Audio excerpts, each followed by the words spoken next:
마가복음 10장 46절에서 52절까지는 한 눈먼 자, 곧 그 이름이 바디메오로 불리우는데, 바디메오가 예수님을 만나서 그 눈이 띄어진 사건이 기록되어 있습니다. 마가가 이 시점에서 이 말씀을 기록하는 것은 그 바로 앞절에 우리 예수님께서 3번이나 제자들에게 십자가와 부활에 대해서 가르쳐 주셨음에도 불구하고 이들은 알아먹지 못했습니다. 마치 영적인 소경과 다름없습니다. 많은 유대인들이 예수님에 대해서 알지는 못했습니다. 유대인은 왕으로 오셨지만 진정한 유대인의 왕이 어떤 분이신가, 그냥 나사렛 조그만 시골의 출신 아닌가 하는 그 정도의 반응이었습니다. 그분의 손에서 기적이 베풀어지니까 그 기적을 보고 따랐지 예수님에 대한 본체에 대한 관심은 부족했다는 겁니다. 그런데 이 본문 사건에서 나오는 이 바디메오는 예수님께 대한 분명한 믿음이 확고한 자였습니다. 눈이 먼 자였는데, 육체적으로 눈이 먼 자였어도 예수님이 어떤 분이셨는가, 그분이 어떤 분이신가, 구약에서 그렇게 언급했던 다윗의 자손 메시아, 바로 예수 그리스도시다, 이런 믿음이 확고했다는 겁니다. 그래서 그가 예수님을 만나서 어떻게 눈이 띄어졌는가, 이 치유사역은 예수님 공생의 사역의 마지막 치유사역입니다. 성경에 기록된 치유사역 중에 마지막 치유사역의 기록이 바로 이 장면입니다. 의미가 있습니다. 우리 예수님께서는 구약의 모세와 엘리야와 다릅니다. 모세와 엘리야도 그렇게 기적을 베푼 대명사로 불리우는데, 그들은 눈먼 자를 눈이 뜨게 한 사건이 기록되어 있지 않습니다. 신약에 와서야, 예수님 시대에 와서야 우리 예수님께서 눈먼 자의 눈을 띄어주게 하는 놀라운 메시아의 기적이 베풀어지는 겁니다. 이것은 우리에게 복음이 무엇인가, 복음은 영적인 소경자들의 눈을 띄어주는 도구라는 겁니다. 갇혀져 있던, 닫혀져 있던 마음의 문, 영적인 눈이 띄어져야만이 살아계신 하나님이 어떤 분이신가, 그 하나님 아버지께서 우리의 죄들을 위해 대속물로 주신 예수님이 누구신가 알 수가 있다는 겁니다. 오늘 말씀 제목은 제가 나의 간절한 소망 이렇게 잡았습니다. 대부분의 말씀을 들어보면 예수님께서 눈먼 자를 치유한 기적 이렇게 중점을 두는데, 저는 오늘 말씀을 준비하면서 과연 이 바디메오의 간절한 마음, 그 간절한 소망, 어떻게 예수님을 만나고자 하는 마음, 이 간절함이 우리에게 있을까? 간절함이 있으면 예수님 만날 수 있습니다. 예수님을 만나려면 간절함이 필요합니다. 간절함 없이는 예수님을 만날 수가 없습니다. 이 마음 가운데 욕망, 소욕, 이 모든 육적인 욕망이 아니라 어떻게 하면 예수님을 만나고자 하는 거룩한 욕망이 내 안에 넘쳐날 수가 있을까? 육적인 것은 소용이 없습니다. 육적인 것은 인간의 눈으로 보았을 때는 불쌍하게 보이고 가련하게 보이지만, 이 영적인 질환에 걸린 사람은 영원한 겁니다. 영적인 소경에 빠져버리면, 그걸로 끝이면 지옥 가는 겁니다. 그래서 반드시 예수님을 만나야 됩니다. 그래서 오늘 말씀을 다시금 준비하면서, 우리가 예수님 만난 사람이라면 과연 나는 예수님에 대한 간절함이 어느 정도였을까? 다시 예수님을 향한 마음, 뜨거운 마음이 내 마음 가운데 있을까? 바디메오를 통해서 구원의 과정과 구원 이후의 삶까지 다시 기록되어 있습니다. 마태복음과 누가복음에도 동일한 사건은 여겨집니다. 많은 신학자들이 동일한 사건은 여겨지는데, 기록 내용을 보면 이 부분에서만 이름이 나옵니다. 눈먼 자의 이름이 바디메오다. 디메오라는 이름은 존경, 명예라는 뜻입니다.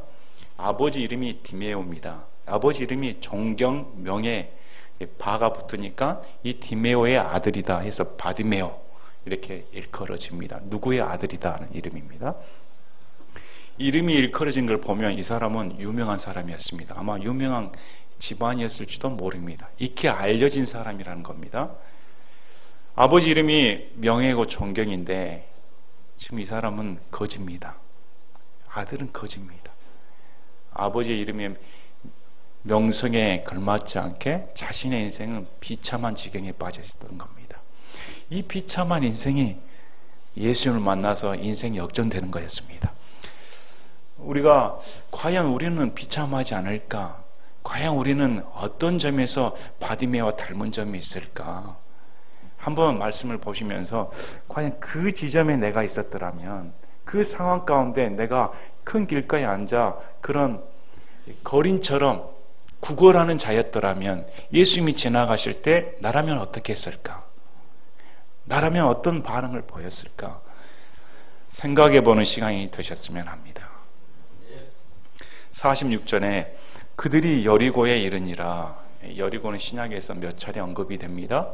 여리고 하면 누구 이름이 제일 먼저 생각나십니까? 삭개오. 세리장인 삭개오가 여리고에 살았습니다. 그래서 돌 무화과나무 밑을 지나실 때 삭개오가 그 나무에 오른 것을 보시고 예수님께서 내려오라, 삭개오야 속히 내려오라, 이름을 먼저 불러주십니다. 굉장히 의미가 깊은 도시입니다. 이 여리고에 이르렀습니다. 그분께서 자기 제자들과 많은 수의 사람들과 함께 여리고에서 나가실 때, 이제 여리고를 떠나실 때 많은 사람들이 동행을 했습니다. 이제 우리 예수님께서는 예루살렘으로 향하십니다. 수많은 사람들이 예수님과 함께 예루살렘에 입성을 하는데, 이유 중에 하나가 이제 6월절입니다. 6월절이 되면 이스라엘 남자들은 다 예루살렘으로 모여서 절기를 지킵니다. 그래서 순례자들이 예수님과 함께 이제 예루살렘으로 가고자 이렇게 동행을 했다는 겁니다. 그런 차에 디메오의 아들인 눈먼 사람 바디메오가 큰 길가에 앉아 구걸하다가, 오늘의 주인공인 바디메오가 나왔습니다. 큰 길가에 앉았다. 작은 길가에 앉아 있으면 구걸해도 사람들이 얼마 지나지 않으니까 수입이 적지 않습니까? 길가도 큰 길가에 있어서 사람들이 많이 왕래하는 곳에 있어야 들어오지요. 아마 여러분들도 많이 경험해 보셨을 겁니다. 지금도 서울역에서 그럴지 모르겠습니다. 서울역 같은 데 지나가 보면 불쌍한 사람들이 이렇게 남비 같은 거 그릇을 놔두고 구걸을 합니다. 그러면 동전을 던져주기도 하고 지폐를 주기도 합니다. 이렇게 구걸하는 사람들이 많습니다. 아마 당시에는 어떤 식으로 구걸했는지 모르는데 자력으로는 자기 생활을 영위할 수가 없어서 지나가는 사람들에게 한 푼 도와주세요. 아마 눈은 멀었지만 말은 할 수가 있으니까 그렇게 도움을 요청했을 겁니다. 항상 거기가 자기 직장터였습니다. 남들은 밖에 나와서 직장 생활하고 가족을 꾸리고 그렇게 했을지 모르겠는데, 이 사람은 눈이 멀었기 때문에 어떻게 생활할 수가 없습니다. 남이 도와줘야 되지. 그래서 자기 직장은 큰 길가였습니다.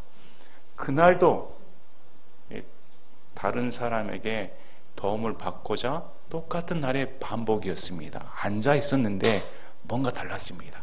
큰 무리가 지나가는 소리를 들었다는 겁니다.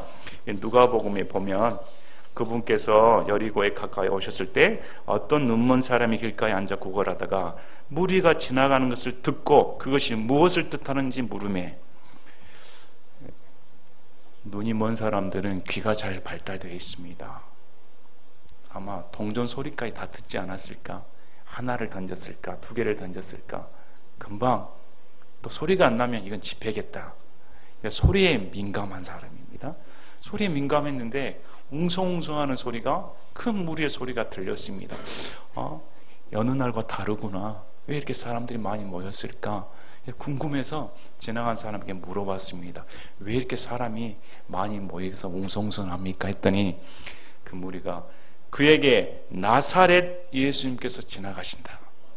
누가복음 18장 37절에 나사렛 예수님이 지금 지나가고 계신다는 겁니다. 이렇게 말을 해 주었습니다. 이랬더니 자, 오늘 말씀 47절에 그분이 나사렛 예수님이시란 말을 듣고 소리를 지르기 시작하며, 이 바디메오는 나사렛 예수님이라는 소리를 듣고 갑자기 소리를 지르기 시작했습니다. 이 바디메오가 소리를 지르는 동기는 이 사람은 예수님에 대해서 알고 있었다는 겁니다. 그는 눈이 멀었지만 다른 사람에 의해서 예수님에 대한 소식을 듣고 예수님에 대한 믿음이 형성된 사람입니다. 그는 본 적이 없지만 그래서 믿음은 들으면서 나는 겁니다.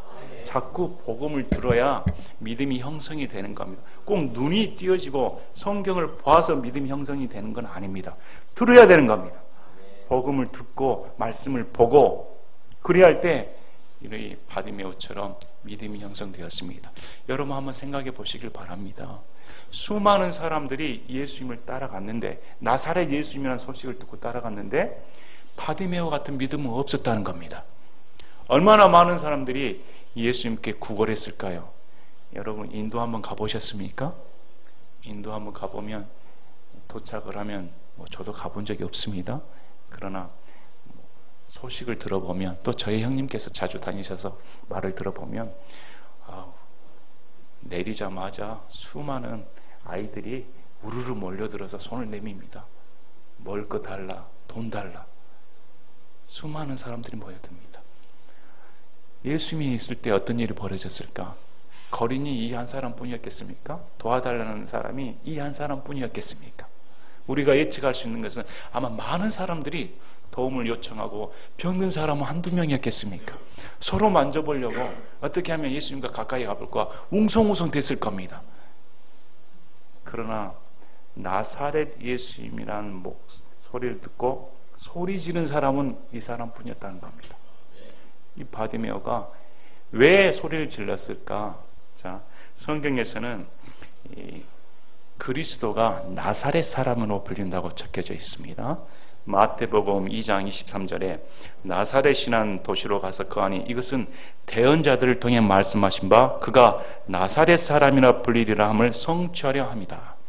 우리 예수님께서 일부러 구약의 대언자들이 메시아는 나사렛 사람이라 일컬받는다, 이 말을 성취하기 위해 나사렛이라는 동네에 가서 거하셨다는 겁니다.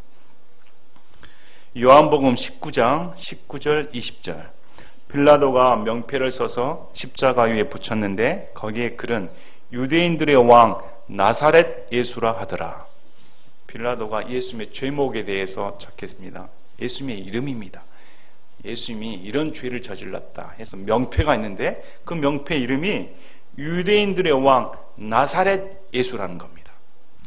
나사렛 예수가 그리스도인 겁니다. 예수님께서 20절에 예수님께서 십자가에 못 박히신 곳이 그 도시에서 가까우므로 그때 많은 유대인들이 이 명패를 읽더라. 읽을 수밖에 없습니다. 십자가에 달리신 예수님을 보면 바로 그 위에 명패가 달렸으니까 많은 유대인들이 그 명패의 이름을 볼 수밖에 없었다는 겁니다. 그 이름이 히브리어와 그리스어와 라틴어로 기록되었더라. 히브리어는 유대인들이 사용하는 언어입니다. 그리스어는 당시 헬라 문명 시대의 공통 언어였습니다. 오늘날 말하면 영어와 다름없습니다. 라틴어는 로마인들이 사용하는 언어입니다. 이 말씀은 뭐냐면 우리 예수님께서 십자가에 못 박히신 그 유대인의 왕 나사렛 예수가 전 인류의 구원자라는 겁니다. 하나님께서 보여주시는 말씀입니다. 그래서 우리 예수님은 유대인의 왕인 겁니다. 나사렛 동네에서 자라신 바로 그 메시아인 겁니다. 이것을 바디메오가 알았다는 겁니다. 바디메오는 나사렛 예수라는 말을 듣고 이분이 바로 우리가 기다렸던 메시아다, 구원자다, 이분이라면 내 인생을 구출할 수 있는 이 지긋지긋한 삶의 굴레에서 벗어나게 해주는 유일한 구원자가 되신다, 이 기회를 놓칠 수 없다는 겁니다. 얼마나 비통했을까요? 얼마나 슬펐을까요? 그 거리라는 심정. 눈만 띄었다면 내 인생을 내가 책임지고 살 수 있을 텐데 어찌할 수 없는 겁니다. 절망이죠. 우리는 때로 내 환경을 지배하지 못할 때가 많습니다. 내 의지로는 절대 이것을 꺾어버리고 싶은데 내 의지와 상관없이 불어닥칠 때가 있습니다. 병원에 가면 큰 선고를 받게 됩니다. 그러면 이건 선고를 그냥 받는 것이지 내가 거부할 수가 없는 겁니다. 내 노력으로 해결되지가 않습니다.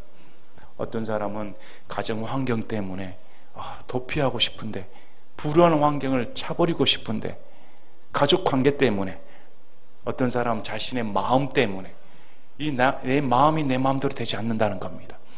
우울증에 빠진 사람 자기 마음대로 되지를 않습니다. 어떻게 헤어나올 도리가 없는 겁니다. 인생의 슬픔은 어떻습니까? 고통은 어떻습니까? 이 모든 환경 가운데, 절망 가운데 있을 때 바디메오는 주저하지 않았습니다. 어떻게 오늘 그분이 여길 지나가고 계신가? 복된 소식을 들었다는 겁니다. 절대 놓칠 수 없다는 겁니다. 그래서 그가 할 수 있는 최선의 방법은 뭘까요? 볼 수가 없는데, 가까이 갈 수가 없는데 손짓 발짓 하면 들리겠습니까? 그가 할 수 있는 최선의 방법은 소리를 지르는 거였습니다. 소리를 질러서 있는 힘껏 얼마나 세게 질렀을까? 수많은 사람들이 웅성웅성하니까 예수님이 듣지 못하실 거야. 저 소리보다는 더 커야 되지 않겠습니까? 목청껏 외쳤을 겁니다. 이번이 마지막 기회다. 단 한 번의 기회가 내게 있다. 이런 절박한 심정으로 외쳤다는 겁니다. 여러분, 이런 간절한 마음이 있습니까? 예수님 만나는 데 대해서 얼마나 투자를 할까요? 얼마나 간절한 마음을 가질까요? 요즘 사람들은 예수님 그냥 취미로 생각합니다. 교회 다니는 거 그냥 취미입니다. 왜 그런 마음을 품을까? 자신의 형편을 모르니까. 자신이 눈먼 자인 줄 모르고 얼마나 비참한 지경에 있는지, 얼마나 절박한 상황에 있는지, 그분의 존재에 대해서조차 모릅니다. 그분이 어떤 분이신가? 내 인생을 구원하실, 지옥 가는 인생을 구원하실, 또 지옥 같은 이 현실에서 구원하실 유일한 구원자가 되시는데 전혀 자기하고 상관이 없다고 생각합니다. 아, 이 정도면 됐지, 이렇게 생각을 하는 겁니다. 이 예수님을 만나려면 절박한 심정이 있어야 되는 겁니다. 예수님께 나온 사람들은 다 절박했습니다. 우리 마태복음 15장 22절에도 보라, 어떤 가나안 여자가 바로 그 지방에서 나와 그분께 소리질러 이르되, 딸이 마귀에게 못이 시달리는 이 가나안 여자도 예수님께서 지나가실 때 바로 나와 소리질러 외쳤습니다. 불쌍히 여겨달라고, 긍휼을 베풀어 달라고 이렇게 외칩니다. 우리에게 약속의 말씀이 있습니다. 에레미야 29장 12, 13절. 그때에는 너희가 나를 부르고 가서 내게 기도하리니 내가 너희 말에 귀를 기울이리라. 또 너희가 마음을 다하여 나를 찾으면 나를 찾고 나를 만나리라. 이 말씀은 1차적으로 이스라엘 백성에 주신 말씀입니다. 포로된 이스라엘 백성에게 바벨론 포로 생활을 하게 되는데, 이제 때가 되면 예수님께서 회복시켜주는 역사가 일어난다는 겁니다. 이럴 때 주신 말씀이 전심으로 나를 찾고 찾으면 반드시 만나 주신다는 겁니다. 여러분, 예수님은 우리를 만나 주시는 분입니다. 결코 외면하지 않습니다. 우리 인생을 걸고 내 삶이 변화되려면 예수님을 반드시 만나야 됩니다. 그분을 만나는데 뭘 투자를 못합니까? 뭐 돈을 내라고 합니까? 헌신하라고 합니까? 지금 성경에 뭐라고 합니까? 간절히 부르짖으라는 겁니다. 주여, 다윗의 자손이여, 나를 불쌍히 여겨주셔서 내게 긍휼을 베풀어 주셔서 외치는 것뿐입니다. 자, 왜 이 사람은 이 다윗의 자손 예수님 이렇게 불렀을까? 구약에서 예수님께서 다윗의 자손으로 오신다, 메시아가 다윗의 자손으로 오신다, 이렇게 수차례 애언이 되어 있습니다. 그 대언자의 말씀 그대로 이 바디메오는 그 대언자의 말씀대로 우리가 기다렸던, 이스라엘 백성들이 기다렸던 메시아가 바로 지금 내 앞을 지나가는 다윗의 자손입니다. 이렇게 고백을 하는 겁니다. 자, 에레미야 23장 5절 6절입니다. 에레미야 23장 5절 6절. 주가 말하노라, 보라, 날들이 이르리니 내가 다윗에게 한 의로운 가지를 일으킬 것이요 한 왕이 통치하고 형통하여 땅에서 공의와 정의를 집행하리라. 그의 날들에 유다는 구원을 받고 이스라엘은 안전히 거하리라. 그의 이름 곧 그를 일컬을 이름은 이것이니 곧 주 우리의 의라. 다윗에게 한 의로운 가지를 일으키겠다. 다윗의 자손으로 오신다는 말씀입니다. 그분의 이름이 우리의 의라는 겁니다. 우리의 의는 예수님입니다. 내 의가 아닙니다. 나의 의로움은 예수님이 부여해 준 겁니다. 그분 자체가 의로움입니다. 얼마나 영광스럽습니까? 사도행전 13장에서 바울이 안디옥에서 설교한 내용이 나옵니다. 사도행전 13장 21, 22, 23절. 22절 보겠습니다. 하나님께서 내가 이새의 아들 다윗을 찾아내었는데 그는 내 마음에 맞는 사람이라 그가 내 뜻을 다 성취하리라 하시고 23절에 하나님께서 자신의 약속대로 이 사람의 씨에서 이스라엘에게 구원자 곧 예수님을 일으키셨느니라. 하나님께서 자신의 약속대로 이스라엘 사람이신 우리 예수님을 다윗의 씨로 일으키셨다. 이렇게 성경은 기록되어 있습니다. 그래서 구약에서 태어난 그 메시아가 바로 지금 나사렛 출신이신 나사렛 예수라는 겁니다. 그래서 그분을 놓칠 수가 없는 겁니다. 그에게 소망이 생긴 거였습니다. 내 인생을 바꿔줄 소망이 바로 내 앞에 있다는 겁니다. 그럼 부르짖지 않겠습니까? 어떠한 수단으로 이 예수님을 만나고야 말겠다는 간절한 마음이 없겠습니까? 그건 당연한 겁니다. 여러분 같으면 어떻게 했을까? 여러분에게 믿음이 들어갔다면 과연 그분이 메시아로서 모든 병든 자를 고치시고 또 우리 예수님께서 누가복음에 말씀하신 것처럼 눈먼 자의 눈을 뜨게 해주신다. 메시아가 그런 사회를 일으킨다고 말씀하셨던 그 믿음이 있다면 우리는 어떻게 할까? 당연히 소리 지르면서 부를 수밖에 없다는 겁니다. 그래서 뭐라고 말을 하는가? 내게 긍휼을 베푸소서 하거늘. 기도 내용은 짧습니다. 불쌍히 여겨달라는 겁니다. 여러분 기도가 거창한 거 아닙니다. 그냥 나는 불쌍한 사람입니다. 여러분 예수님이 우리를 불쌍히 여겨주실까? 이 사람은 간청하는 겁니다. 기도는 간청하는 겁니다. 기도는 겸손을 요구합니다. 인정을 하는 겁니다. 겸손을 요구합니다. 그래서 주여 나는 이렇게 불쌍한 자입니다. 오늘도 내 인생을 내가 마음대로 할 수가 없습니다. 이 불안 처지에서 나를 옷 벗겨주실 분은 벗어나게 해주실 분은 예수님밖에 없습니다. 그냥 긍휼을 베풀어 주셔서 수식어가 없는 겁니다. 가나안 여인도 똑같게 말했습니다. 주여 내게 긍휼을 베풀어 주셔서. 막이 들린 외아들을 가진 그 아버지도 똑같게 말합니다. 주여 내 아들에게 긍휼을 베풀어 주소서. 다른 거 없다는 겁니다. 여러분 긍휼을 원하지 않습니까? 저는 제게 긍휼을 베풀어 주시길 원합니다. 예수님 긍휼을 내게 베풀어 주셔서 이 답답한 환경 가운데 이 답답한 나의 삶 가운데 긍휼을 베풀어 주시기를 원합니다. 우리 예수님은 출애굽기 34장 4절 5절 6절 출애굽기 34장 4절 5절 6절에 모세가 주의 영광을 구합니다. 그래서 여호와로 불리우는 주 우리 하나님께서 모세에게 자신을 이렇게 드러내 주십니다. 34장 4절 5절 6절 5절 6절에 주께서 구름 가운데 내려오사 그와 함께 거기 서서 주의 이름을 선포하시니라. 주의 이름을 선포하시는데 주께서 그 앞으로 지나가시며 선포하시되 주로다 긍휼이 많고 은혜롭고 오래 참고 선함과 진리가 풍성한 주 하나님이로다. 맨 처음 나온 단어가 뭡니까? 긍휼이 많다는 겁니다. 우리 하나님은 긍휼이 풍성하신 분입니다.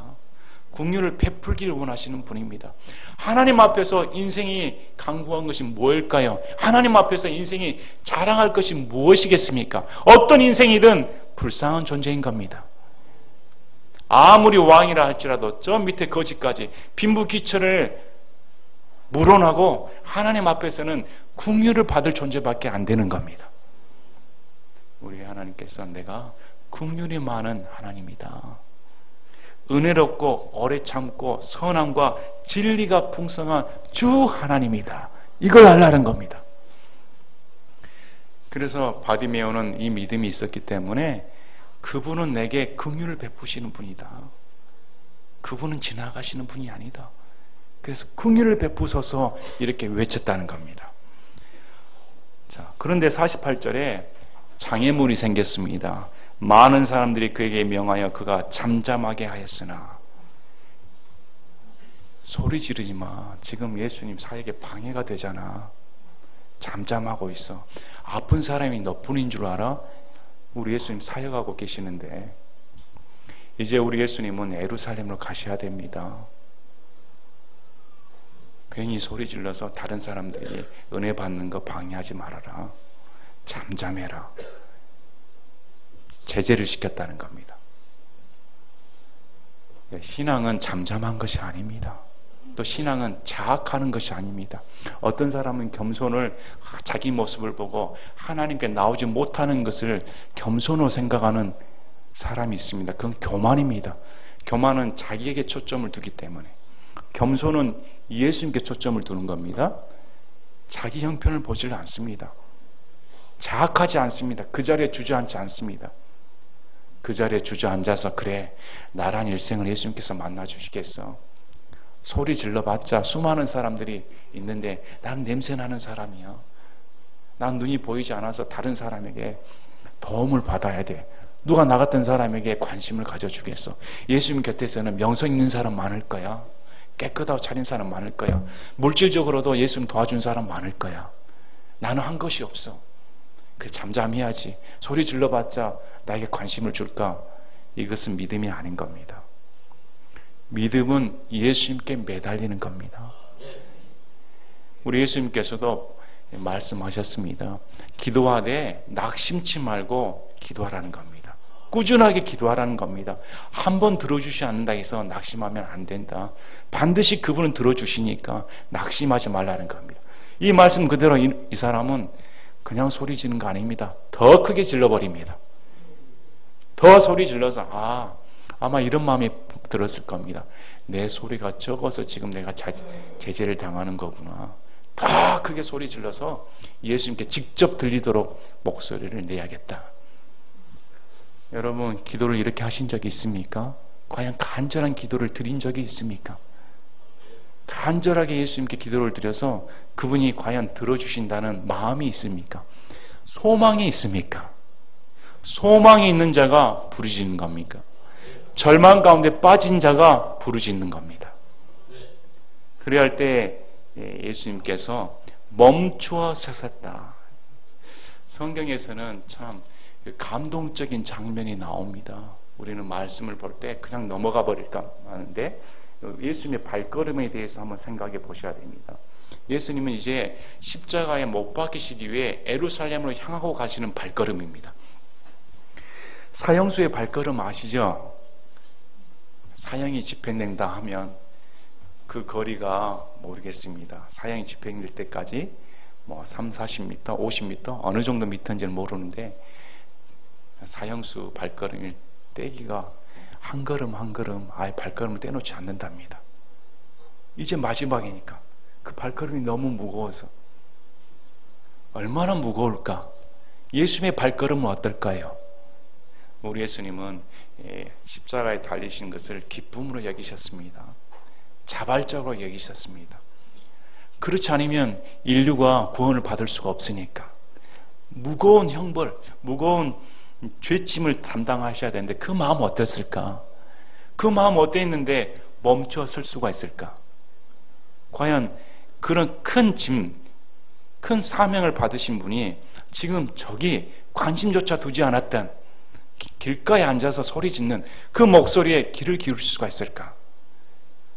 전 우주를 지으시고 창조자이신 그 예수님께서 어떻게 일개 미천한 눈먼 자의 소리를 들으시고 그 발걸음을 멈출까?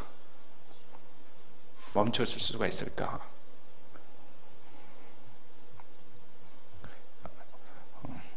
우리 예수님이 그런 분이시다. 멈춰 서시는 분입니다. 절대 지나가질 않습니다. 어떻게 많은 사람들은 예수님에 대해서 이렇게 모를까? 다른 사람들의 기도는 잘 들어주더라. 내 목소리는 귀를 기르지도 않더라.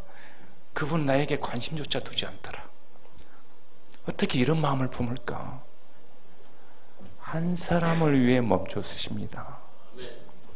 수많은 인류를 위해 구원하시는 것이 바로 저와 여러분 같은 한 사람을 위해 구원하는 겁니다. 그래서 성경에서 한번 지켜보시길 바랍니다. 예수님께 그렇게 매달리고 기도했을 때 한 번도 예수님은 지나치지 않습니다. 삭개오를 보세요. 그렇게 진단받는 세리장이 나무에 매달린 꼴불견, 어떻게 그 나무 밑을 지나갈 때 예수님이 멈췄을 수가 있을까? 어떻게 위로 쳐다볼 수가 있을까? 어떻게 위로 쳐다보는 겸손한 행동을 하실 수가 있을까? 구원하고자 오셨기 때문입니다. 잃어버린 자를 구원시켜야 되기 때문에 멈추어 서시더라. 시간이 멈추는 것 같지 않습니까? 우주의 시간이 째깍 흐르다가 그 시간은 멈춰선 시간은 바로 바디메오 한 사람을 위한 시간인 겁니다. 멈추어 서버렸다는 겁니다. 우리가 구원받을 때 우주의 시간이 멈춘 듯 하지 않습니까? 어떻게 하나님께서 나를 구원시킬 때 나의 인생에 이렇게 관심을 주실까? 나란 인생이 무엇인데 70억 인구 가운데 눈에 띄지도 않는 나의 인생 가운데 찾아오셔서 나란 인생을 이렇게 보고 계실 수가 있을까? 관심을 가질 수가 있을까?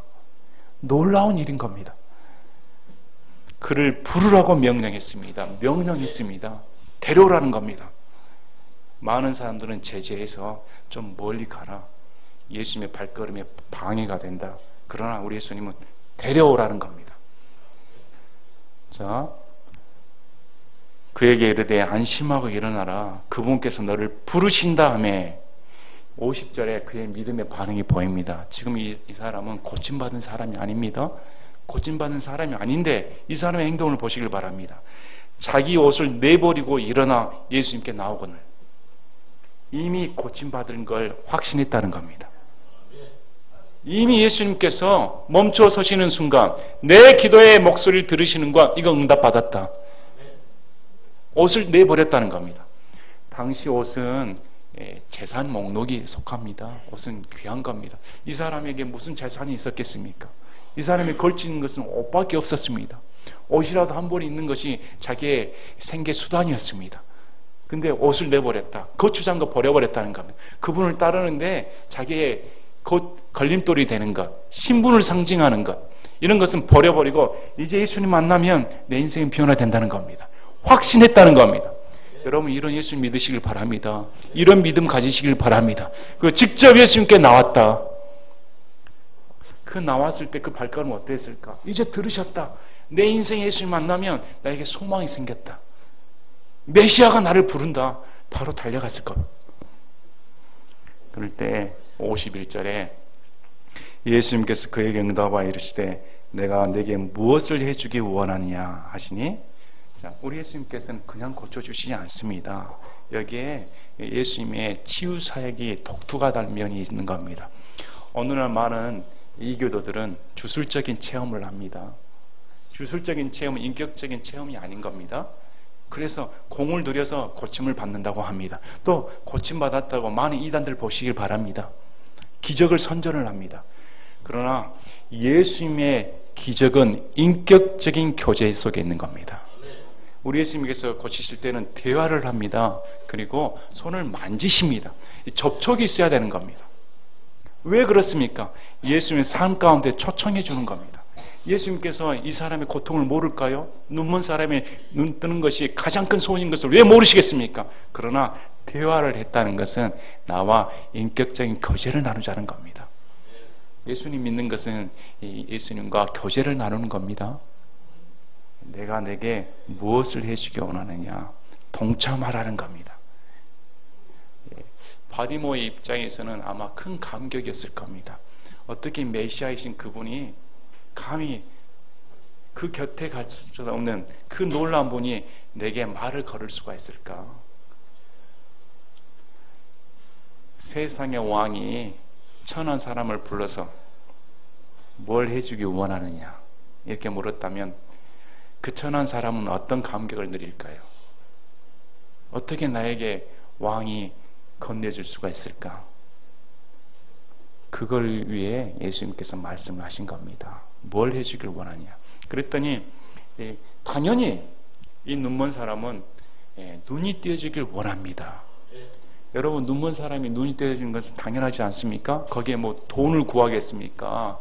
아니면 집을 구하겠습니까? 친구를 구하겠습니까? 아내를 구하겠습니까? 좋은 신발을 구하겠습니까? 좋은 자동차를 구하겠습니까? 뭐가 필요합니까? 눈이 띄어져야 되죠. 눈이 띄어지는 것이 가장 큰 소원이기 때문에 예수님 믿는 거, 마음의 눈이 띄어지는 것이 가장 큰 소원이 되어야 됩니다. 이 세상의 물질 구하는 거 아닙니다. 이 세상의 것 구하는 거 아닙니다. 반드시 예수님 만나서 영적인 눈이 띄어야 된다. 예수님이 알고자 하는.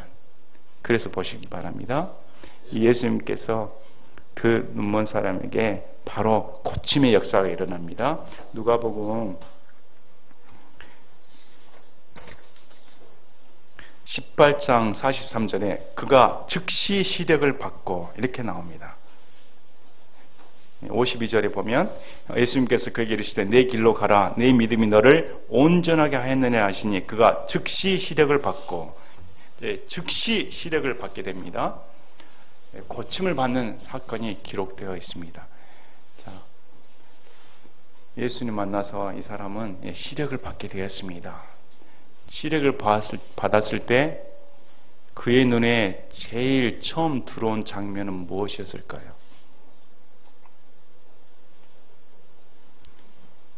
바디메오의 눈이 띄었을 때 그가 제일 처음 본 건 무엇일까요? 예수님입니다.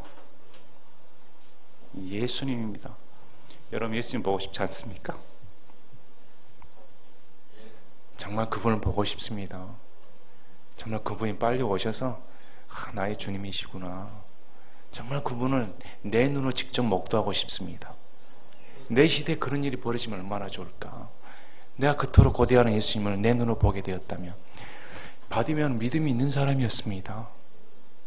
그러나 그의 눈이 띄었을 때 예수님을 직접 보았다는 겁니다. 마음속으로만 상상했던 예수님, 구체적인 모습을 볼 수 없었는데 눈이 띄어진 순간 예수님이 이런 분이셨구나. 우리가 천국에 갔을 때 예수님 바로 보게 될 겁니다. 그분의 눈동자를 보게 될 겁니다. 그분의 눈 모양, 코 모양, 귀 모양, 입술, 발, 손, 못 박힌 손과 발을 보게 될 겁니다. 창에 찔린 옆구리 또한 알게 될 겁니다. 어떻게 그분이 그렇게 계셨을까? 즉시 시력을 받고 회복되는 사건이 기록되어 있습니다. 자, 이렇게 나옵니다. 내 믿음이 너를 온전하게 하였느니라. 여기서 내 믿음이 너를 온전하게 했다. 여기서 내 믿음이라는 것은 바디메오가 예수님을 만나면 나는 고침받는다는 믿음을 가지고 있었다는 겁니다. 그리했을 때 구원을 받았다는 겁니다. 우리도 예수님 만나면 내가 고침을 받습니다. 예수님 만나면 나는 구원을 받습니다. 이런 믿음으로 나와야 되는 겁니다. 그래서 주 예수 그리스도를 믿으라. 그리하면 내가 구원을 받고 내 집도 구원을 받는다. 믿어야 되는 겁니다. 믿음 누가 대신해 주는 거 아닙니다. 사람이 대신해 주는 거 아닙니다. 콧물을 닦으라해서 사람이 대신해 주는 거 아닙니다. 가족이 대신해 주는 거 아닙니다. 자기가 해야 할 겁니다. 각자가 예수님께 나와서 믿어야 되는 겁니다. 근데 이 바디메오의 믿음이 더 한층 돋보이는 이유는 우리 예수님께서 내 길로 가라고 명령하셨습니다. 이제 내가 가고 싶은 길 가라는 겁니다. 너의 길 가라는 겁니다. 자, 바디메오와 여러분이 바디메오라면 눈이 띄어졌다. 얼른 집에 가서 이제 마음껏 볼 수 있는 거 보고 마음껏 자랑하고 마음껏 내 삶에 대한 계획을 세워야겠다. 그렇게 가지 않을까요? 근데 이 사람은 그렇게 하지 않습니다. 그가 즉시 시력을 받고 길에서 예수님을 따르니라. 이전에 그 길에서는 주저앉아서 다른 사람의 구걸하는 사람이었습니다. 앉아 있었던 사람입니다. 따르고 싶어도 따를 수가 없었던 사람입니다. 이제 눈이 띄어지니까 자기의 삶의 터전을 버렸습니다. 그리고 예수님을 따르더라. 제자가 아니라 이 사람은 이제 예수님을 함께 동행하는 삶을 살았다는 겁니다. 아마 추측하기는 예수님께서 예루살렘으로 입성하시기 때문에 그 길을 동행하는 의미에서 적혀져 있다. 이렇게 해석을 합니다. 자, 이 여리고에서 예루살렘으로 가는 길은 평탄한 길이 아닙니다. 실제적으로 그 길은 산악지대였습니다. 험난한 길입니다. 우리 예수님께서도 사마리아, 선한 사마리아 사람을 비교할 때 예루살렘에서 여리고로 내려갈 때에 강도를 만났다. 이 말씀은 당시 실제적인 사건을 비유로 말씀하신 사건입니다. 그만큼 강도가 출몰하기 쉬운 환경이었고 험악한 지역이었습니다. 그래서 그 길 따르는 것은 쉽지 않습니다. 구원받은 사람은 예수님을 향해 고난의 길에 동참한다는 겁니다. 우리가 구원받았습니까? 그럼 예수님의 삶에 동참하게 되는 겁니다. 오늘 말씀을 보면 과연 나에게 이런 간절한 소망이 있을까? 내 인생이 변화되는 것, 내 삶이 변화되는 것은 예수님을 만나야 되는 겁니다. 예수님을 만나게 될 때 여러분의 삶은 변화될 수가 있는 겁니다. 지금의 삶에서 구원시켜 줄 수가 있다는 겁니다. 아울러 구원받지 못한 지옥 갈 인생이 변화되는 것은 이 예수님께 나와 메시아로서의 구주로서의 그분 앞에 나와 구원시켜 달라고 기도해야 되는 겁니다. 그럴 때 복음의 말씀을 듣고 십자가상에서 나를 위해 피 흘리고 죽으시고 또 나를 위해 부활하신 그분이 나의 주님이십니다. 고백할 때 구원받게 돼 있다는 겁니다. 자, 다시금 집에 가셔서 오늘 말씀을 깊이 묵상해 보시고, 저 또한 거지 같은 삶이었습니다. 겉으로는 번지를 하지만 여러분 그렇지 않습니까? 구걸하는 삶입니다. 어떤 사람은 남의 이목을 구걸합니다. 요즘 연예인들 보세요. 얼마나 불쌍하게 보입니다. 저는 인기를 구걸하지 않습니까? 그래서 인기가 추락하면 자살하는 연예인도 많습니다. 우리의 삶이 부유할 때 순간 잃어버리면 우울증에 빠져서 자살한 사람 부지기수입니다. 얼마나 절망적인 상황입니다. 우리의 눈은 어떻게 볼까요? 이 세상이 과연 소망으로 가득 차 있을까요? 예수님 없는 삶은 절망뿐인 겁니다. 그래서 바디메오처럼 우리가 간절한 소망을 가지고 예수님 만나서 다시금 예수님을 고백하는 저와 여러분이 되시기를 바랍니다. 제가 기도하고 마치겠습니다.